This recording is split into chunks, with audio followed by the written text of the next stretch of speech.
broadcast is now starting. All attendees are in listen-only mode.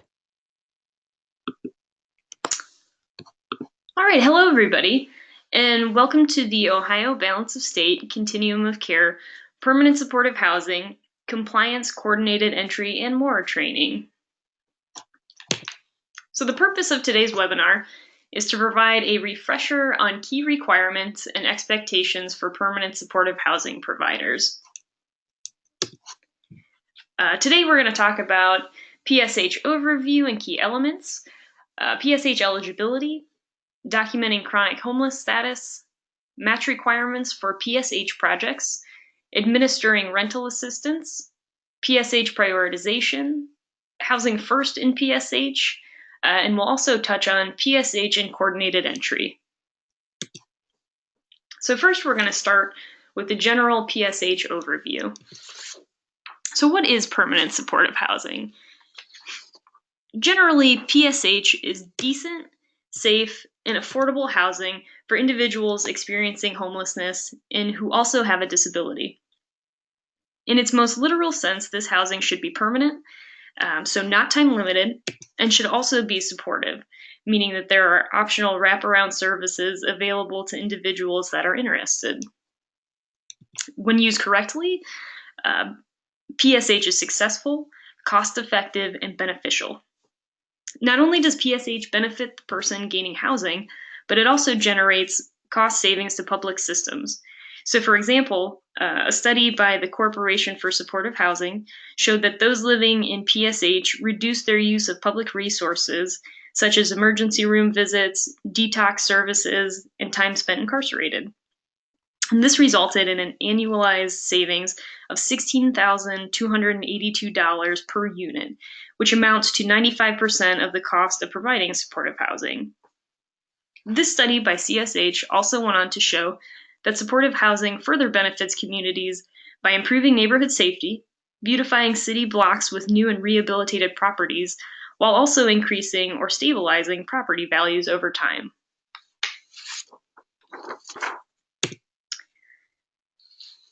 So some key elements of PSH are that tenants have a lease in their name, and therefore they have full rights of tenancy under landlord-tenant law. This includes things like control over their living space, limitation to landlord entry into the unit, and the right to challenge an eviction in landlord-tenant court. Leases do not have any provision that would not be found in leases held by someone who does not have a disability. So there should be no special provisions related to that person's disability. Participation in services is voluntary, and tenants cannot be evicted for rejecting services. As needs change over time, tenants can receive more intensive or less intensive support services without losing their homes. So it's important to change service plans as clients' needs change over time. Housing is not time limited, and the lease is renewable at tenants' and owners' option. Housing should also be affordable, which typically means that tenants are paying no more than 30% of their income toward rent and utilities. So now we're going to talk a little bit about PSH eligibility. So who is eligible for PSH in the Balance of State COC? And just so you know, the information in this section on PSH eligibility was taken from the Ohio Balance of State Program Standards, and all of the PSH information that we cover can be found specifically on pages 16 to 19 of the program standards. If you want to go ahead and reference those at a later date, feel free to do that. Again, that's pages 16 to 19. And so we would highly encourage you to read the standards if you have not done so yet, and or read over these few pages for a refresher on PSH standards. So all Ohio Balance of State COC PSH projects must serve persons in Category 1 of HUD's homeless definition who are diagnosed with a disability. Category 1 of HUD's homeless definition describes those who are literally homeless, meaning individuals or families who lack a fixed, regular, and adequate nighttime residence. This means that they are sleeping in a place not meant for human habitation, living in an emergency shelter or transitional housing designated to provide temporary living arrangements, or someone exiting an institution where they resided for less than 90 days and where the individual entered the institution immediately from emergency shelter or an unsheltered location. And just so that you're aware, a brief definition of these categories will be in a slide coming up at the end of this section. And it's important to remember that agencies cannot preference someone with one disability over another. And additionally, it's important to remember that HUD has not identified any additional barriers that would prohibit someone from being eligible for PSH. So that would be things like criminal background or debts owed. So these are the only eligibility requirements for PSH in the COC. So now we're going to touch on PSH eligibility when fleeing domestic violence. And so this can be found in Category 4 of HUD's homeless definition.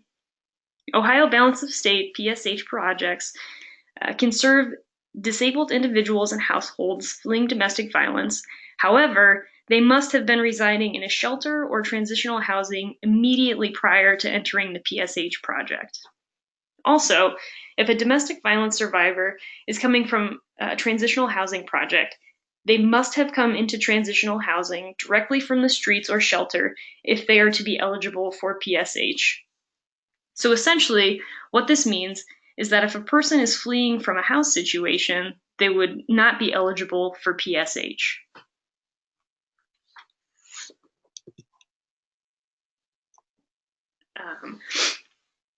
So now we will talk about PSH eligibility for chronically homeless.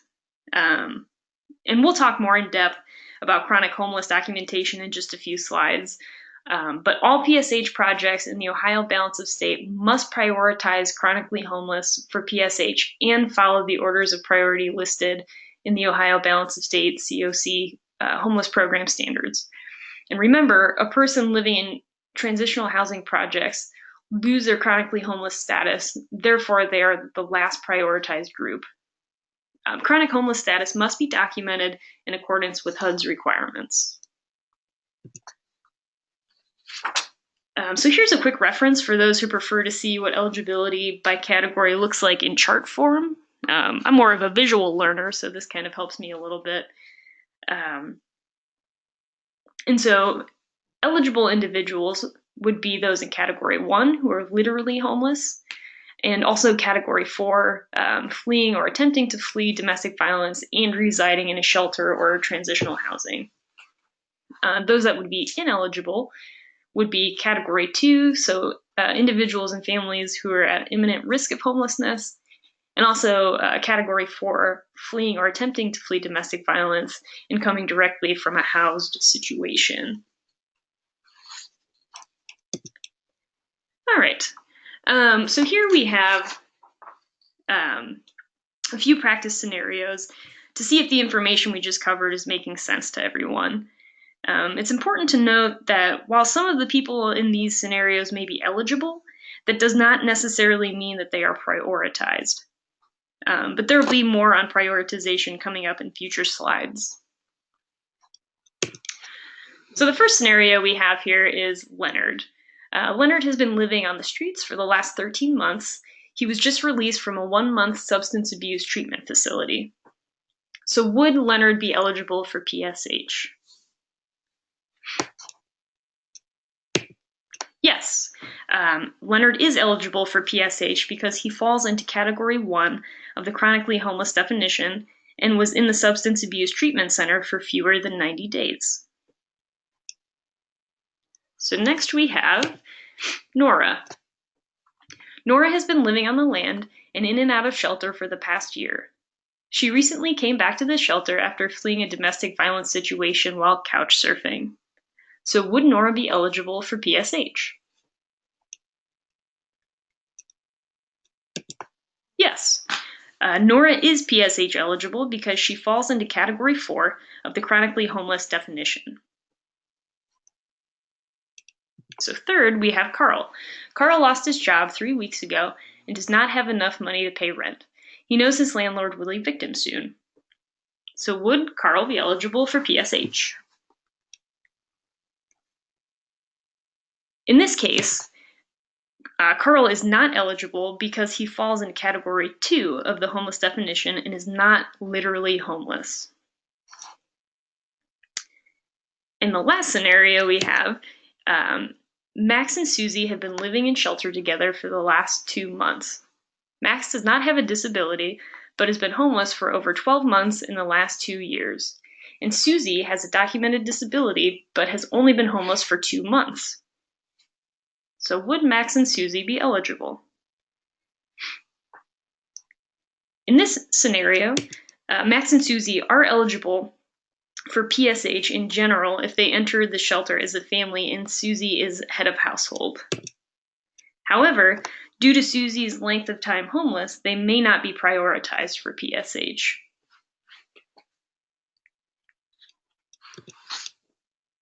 All right. And now we're going to jump into documenting chronic homeless status. In one of the previous slides, we talked about PSH eligibility for individuals that are chronically homeless. So now we're going to take a closer look at how to document chronic homeless status.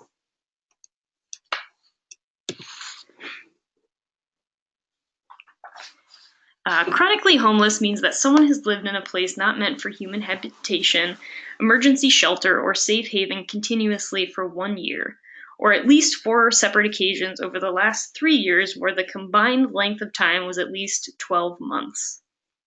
Documenting chronic homeless status is required for all PSH projects that dedicate or prioritize beds for chronically homeless individuals and families. Programs must maintain and follow written intake procedures that require documentation at intake of evidence relied on to verify status. They must also establish the following order of priority for obtaining evidence. The preferred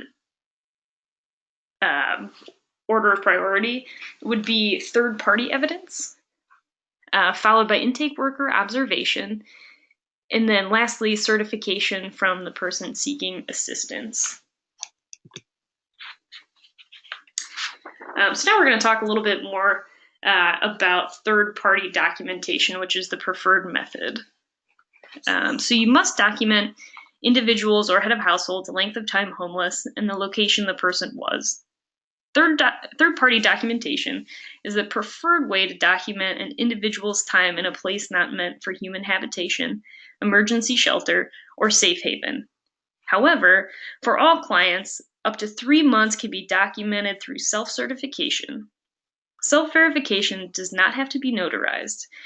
A single encounter in a month is sufficient to consider a household homeless for the entire month. Intake workers do not have to document every single day of homelessness.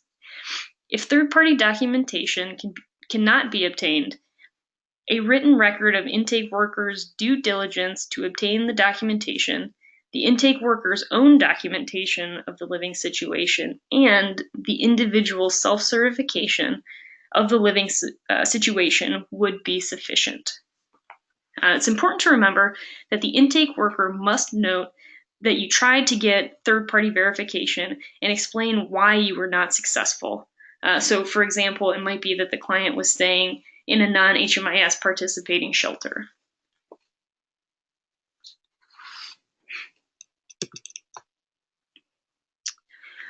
So, in regards to documenting breaks in chronic homeless status, a break is defined as 7 nights or more living in a place meant for habitation. Evidence of a break can be documented by third-party evidence or the self-report of the individual seeking assistance, and 100% of the breaks can be documented by self-report.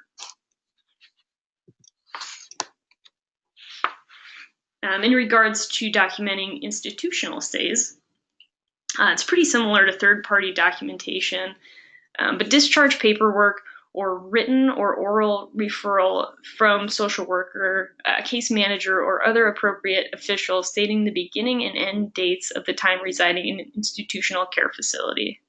Where the above is not obtainable, a written record of intake workers' due diligence to obtain and the individual's self-certification that he or she is exiting an institutional care facility where resided for less than 90 days.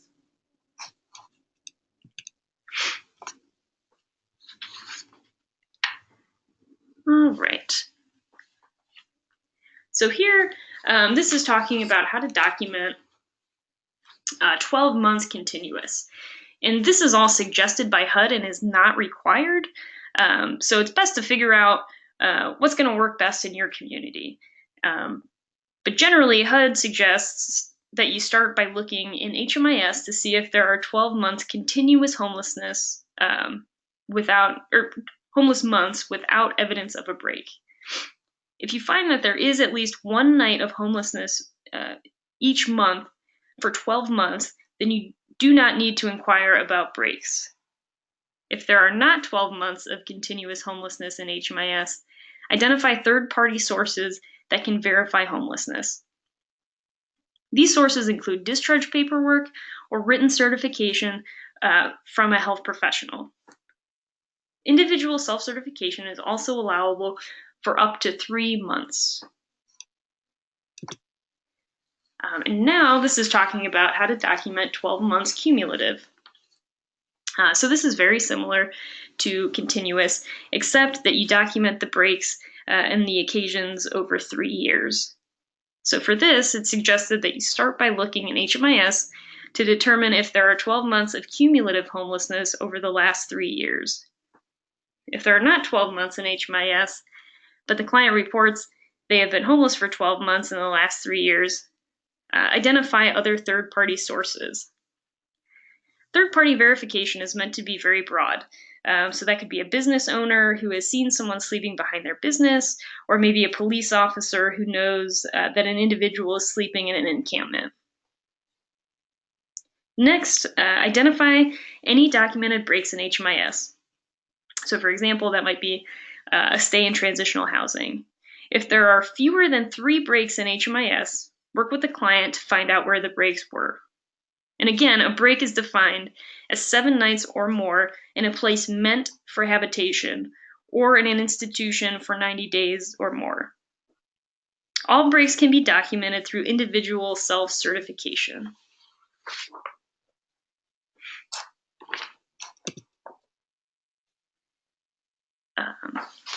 So now we'll talk about when you can't obtain third-party verification.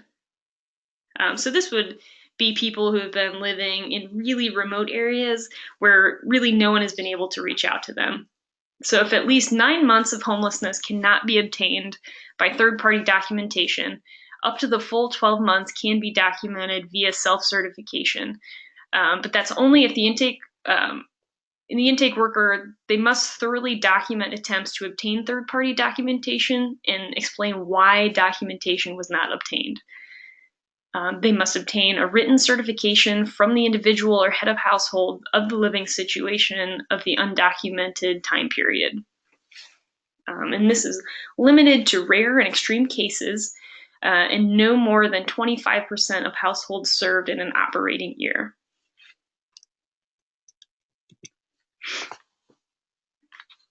Next, we'll talk about documenting disability.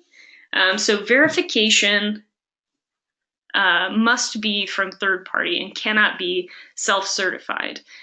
So verification would include written verification from a professional licensed by the state to diagnose and treat the disability, and certification that the disability is expected to be long continuing or of indefinite duration, and subsequently impedes the individual's ability to live independently. It could also be written verification from SSA, the receipt of a disability check, or intake staff recorded observation of a disability that is confirmed and accompanied by evidence above within 45 days. If you have someone at your organization that is licensed to diagnose the client, you can have that person sign the form. And if 45 days is a barrier to obtaining documentation, you cannot keep supporting that person.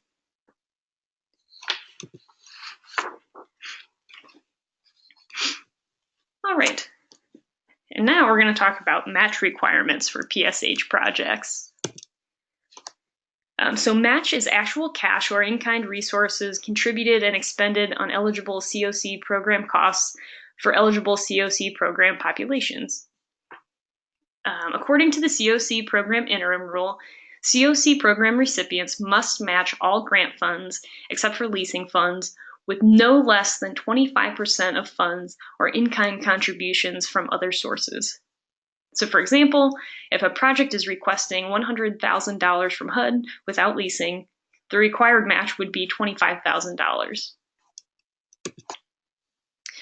So some examples of match sources might be local, state, federal, or private sources.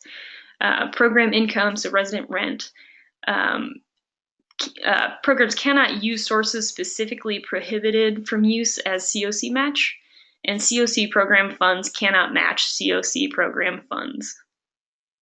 And recipients must ensure that any funds used to satisfy the matching requirements are eligible under the interim rule and not prohibited from use as match. In regards to match documentation, the COC recipient must keep source documentation to substantiate cash and in-kind match for each match source. Written documentation of cash contributions should, at minimum, include amount of cash to be provided to recipient for the project, the specific date the cash will be made available, the actual grant and fiscal year to which the cash match will be contributed, time period during which funding will be available, and allowable activities to be funded by the cash match. Written documentation of in-kind contributions should include value of the donated goods or services, date the goods will be made available, the actual grant and fiscal year to which the cash match will be contributed, time period during which the donation will be made available, and allowable activities to be provided by the donation. And in order to document the value of in-kind contributions, there must be a consistent system to document the actual value of services provided, use typical rates in organization or labor market, and ensure that goods and services are COC eligible. And now we're going to talk about administering rental assistance. COC program-funded PSH projects with rental assistance budgets may use those funds for the following activities: unit rent, first and or last month's rent, security deposits up to 2 months rent equivalent, vacancy payments for up to 30 days, and staff costs carrying out eligible activities.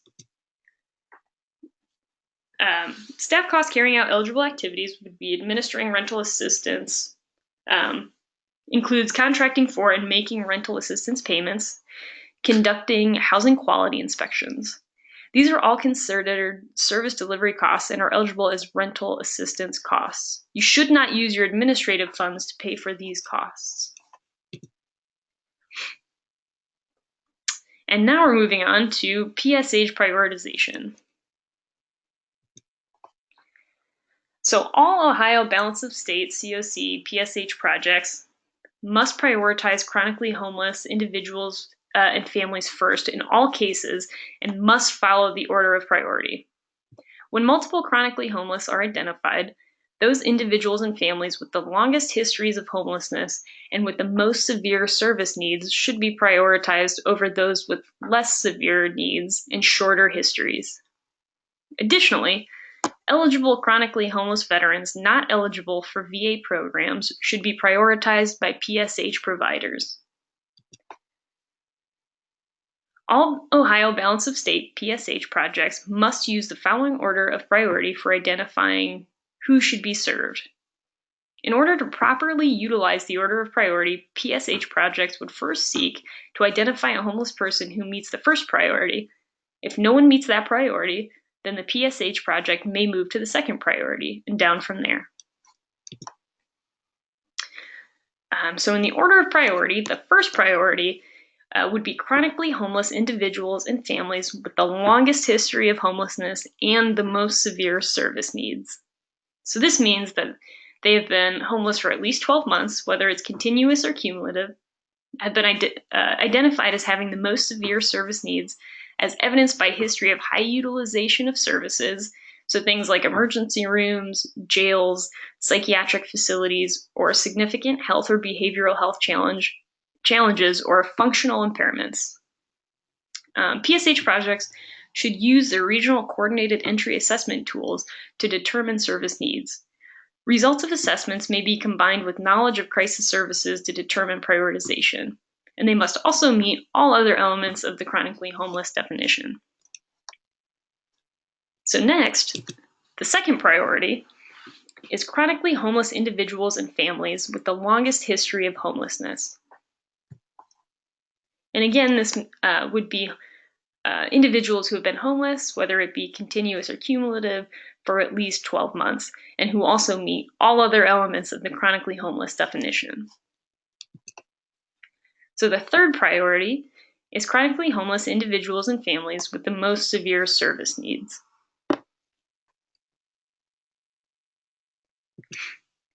And the fourth priority would be all other chronically homeless individuals and families. So these would be people or families who have been homeless for at least 12 months, either continuously or cumulatively, and meet all other elements of the chronically homeless definition. And so now we're going to talk about non-chronically homeless order of priority. So if no chronically homeless persons are identified within a PSH project's self-defined service area, then those projects should use the following order of priority to determine who should be prioritized for PSH. In cases where an eligible non-chronically homeless veteran has been identified, and that veteran is not eligible for VA programs, PSH providers should prioritize the homeless veteran. So this is very similar to the chronically homeless order of priority. So the first priority for non-chronically homeless would be homeless individuals and families with the most severe service needs, and also meet all other PSH eligibility criteria. Second priority would be homeless individuals and families with a long period of continuous or episodic homelessness, meaning that they have been living in a place not meant for human habitation, a safe haven, or in an emergency shelter continuously for at least 6 months or on at least 3 separate occasions in the last 3 years where the cumulative total was at least 6 months, and also meet, again, all other PSH eligibility criteria. So the third priority would be homeless individuals and families coming from places not meant for human habitation, safe havens, or emergency shelters. And fourth priority, homeless individuals and families coming from transitional housing. So coming from transitional housing, where prior to residing in the transitional housing, they lived on the streets, an emergency shelter, or a safe haven. The priority also includes homeless individuals and families with a qualifying disability who are fleeing domestic violence or sexual assault and are living in transitional housing, even if they did not live on the streets or in a shelter prior to entry into the transitional housing project. And they also must meet all other PSH eligibility criteria. So on this slide here, we're talking about assessing severity of need.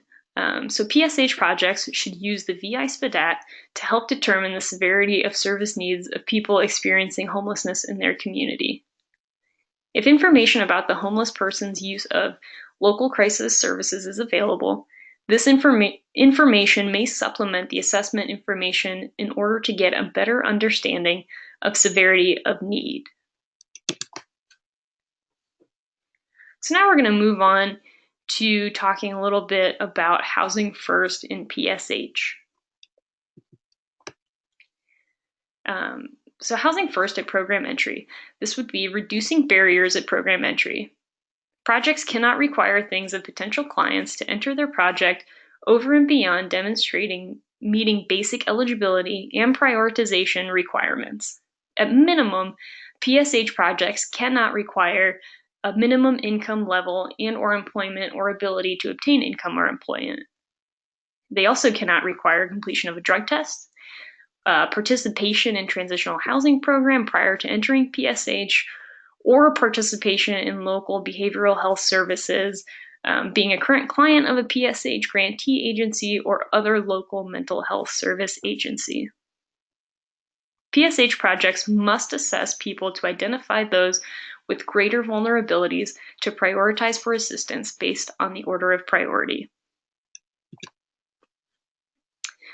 In regards to voluntary support services, PSH projects must offer support services to program participants on a voluntary basis. PSH projects should work with program participants regularly to identify a plan for assessing for reduced supportive services needs and possible movement into non-PSH affordable housing option when and if the participant desires. And there also must be a standard lease agreement. PSH project's primary goal is to place program participants into permanent housing as quickly as possible, regardless of other personal issues or concerns. Not only are supportive services voluntary, they are tailored to the client's needs as they pertain to obtaining and retaining permanent housing. So here, we're going to touch a little bit on PSH and coordinated entry. So all Ohio Balance of States COC PSH projects must prioritize chronically homeless individuals and families first in all cases. In order to comply with the chronically homeless order of priority, Ohio Balance of State COC providers should use the PSH and RRH prioritization report. Ohio Balance of State COC PSH projects with common service areas collaboratively determine who should be prioritized for PSH units. So the following slides really are taken straight from the coordinated entry standards, and specifically their standards number 8A through G. So I'm just going to kind of briefly go over these as, like I said, they are taken exactly from the coordinated entry standards. So standard number 8A says that all PSH providers with a common service area create one centralized PSH prioritization list using the HMIS, PSH, and RRH prioritization report as the initial data source. Standard number 8B says that non-HMIS providers must add unsheltered persons and other literally homeless disabled persons and households to the centralized prioritization list by hand. Homeless persons and households are removed from consideration for PSH when they are housed or when a person or a household asks to no longer be considered for services, or a person or household has a data error that once reconciled would make the client ineligible for PSH. Standard 8D says that Ohio Balance of States COC homeless planning regions have PSH prioritization work groups to manage the centralized PSH prioritization list. Standard 8E says that PSH prioritization work group reviews the HMIS, PSH, and RRH prioritization report monthly in advance of the PSH prioritization work group meeting to ensure that it is current and accurate. The PSH prioritization work group follows the PSH order of priority to ensure that persons and households in greatest need are prioritized for local PSH.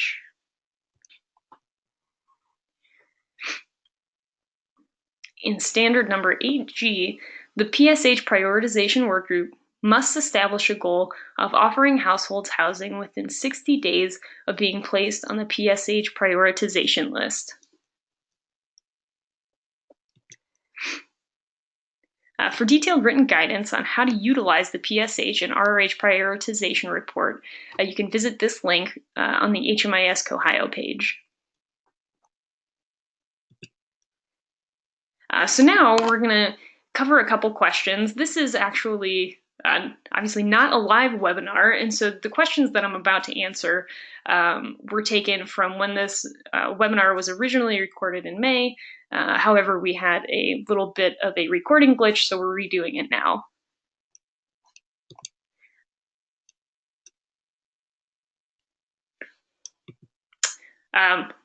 So the first question that we received asks, are there limited vouchers available per county through the PSH program? This person said that they have more people needing assistance than we have available vouchers. So the answer to that is yes. Funding for permanent supportive housing is limited. The number of vouchers and the amount of available funding varies by community provider. In part, this is why prioritizing PSH resources for those with the longest history of homelessness and most severe service needs is so important. The next question that we got is, what guidance is there related to utility payments? Is there a limit as to how much and how often payments can be made? So according to HUD, if the unit rent includes utilities, then COC program leasing and rental assistance funds can be used to pay for entire rent, excluding tenant rent contribution, of the unit up to the local rent reasonable amount. If participants are expected to pay for utilities, a utility allowance must be applied when calculating tenant rent contribution. Again, according to HUD, if rent does not include utilities, leasing funds cannot be used to pay for utilities. Participants can be required to pay for the utilities. A utility allowance may be provided when calculating occupancy charges, and COC program operating funds may be used to pay for utilities that are not included in rent. And also, just so you know, I know that these are kind of long answers. We are going to be also putting out an FAQ along with this webinar, so don't feel like you have to write all of these answers down, as the FAQ with these questions and answers will be available in addition to this webinar. So another question we got is, other than being categorically eligible, what kinds of things does HUD require PSH programs to screen out clients for? For example, does HUD require PSH programs to deny services and housing to people who have committed or been convicted of things like sexual assault, domestic violence, or drug charges? So the answer to this is that HUD does not require PSH programs to deny assistance to potential PSH clients for anything other than not being categorically eligible or not being prioritized for PSH based on need and homeless history. The only way a person would be ineligible for PSH is if they were not experiencing literal homelessness and did not have a disability.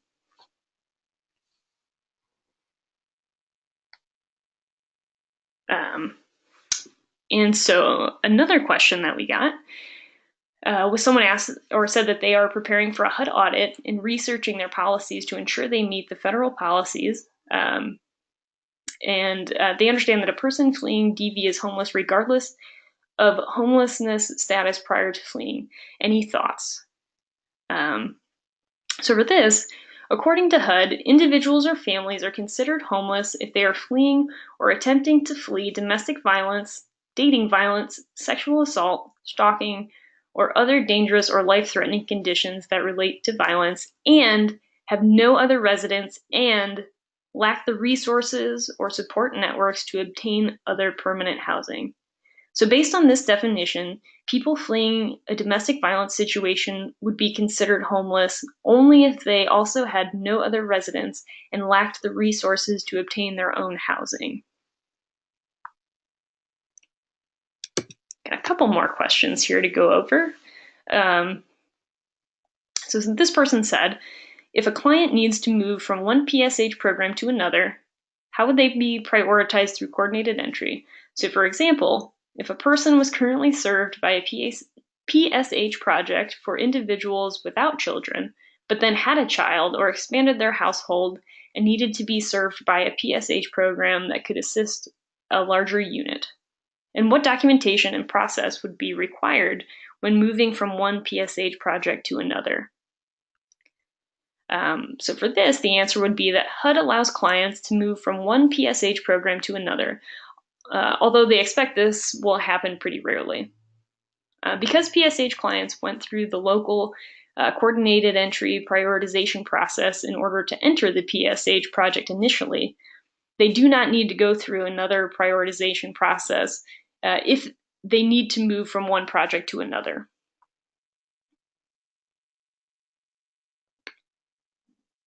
All right.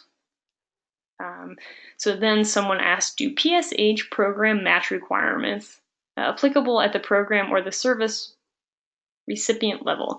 Meaning, do we have to match 25% of everything we expend on behalf of a client, or just 25% of our total COC program grant? So the answer to that is that the program receiving COC program funds must match 25% of grant funds received. So for example, if your program requests $100,000 from HUD, your program would be required to match $25,000. The only exception to this match requirement is for projects with a leasing budget. There is no match requirement for leasing funds. Another good question we got during this webinar was, who is eligible to diagnose a disability related to mental illness in Ohio? So according to Ohio Revised Code, a licensed professional clinician, clinical counselor, or a licensed professional counselor may diagnose and treat mental and emotional disorders, except that an LPC may do so only under the supervision of a psychologist, psychiatrist, LPCC, independent marriage and family therapist, or LISW. But generally, I think for this question, if you're not sure if someone's eligible to diagnose or not, it might be best just to find one of the other disability verifications. So lastly, someone asked about, is there a complicated rule about how many people in a PSH program can have their chronic homeless status documented by self-certification? And what is the requirement? So when it comes to documenting chronic homeless status, there is no limit on how many people in each program can document part of their homeless history via self-certification. The HUD requirement related to using self-certification to document homeless history as part of the documenting chronic homeless status is that no more than 3 months of a client's homeless history can be documented via self-certification.